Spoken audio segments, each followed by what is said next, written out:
Hey, what's up guys? In this video we're going to talk about StringBuilder class in Java. StringBuilder class is also used to create strings which can be modified after creation. The key characteristics of StringBuilder class is: number 1, the StringBuilder can be accessed from multiple threads. Number 2, the StringBuilder is not synchronized. And number 3, it is not thread safe. So these are the key characteristics of StringBuilder class.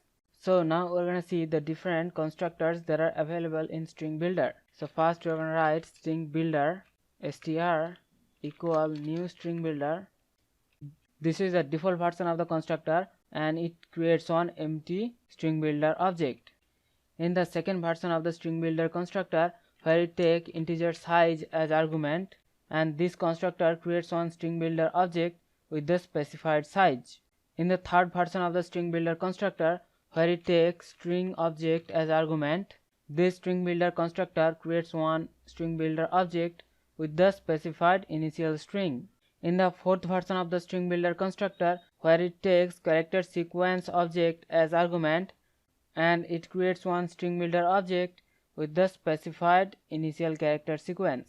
So there are 4 types of constructor available in StringBuilder.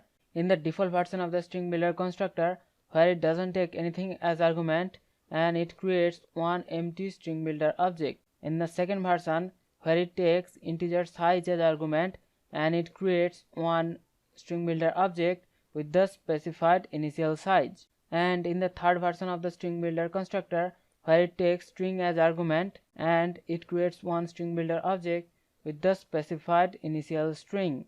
And in the fourth type of StringBuilder constructor, where it takes character sequence object as argument and it creates one StringBuilder with the specified initial character sequence. So now we're going to do an example program and try to understand how we can create one StringBuilder object in our program.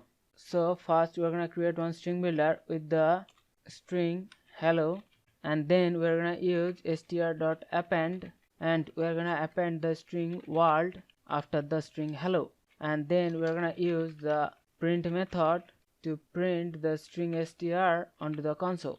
So I'm going to save the program. Now I'm going to compile and run the program.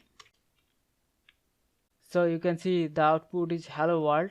So let's now understand how we get the output hello world onto the console. So first of all, we have created one StringBuilder object str which has the initial string hello. Then we have used the append method of the StringBuilder and passed in the string world, and this will append the string world after the string hello. Then we have printed the str object onto the console.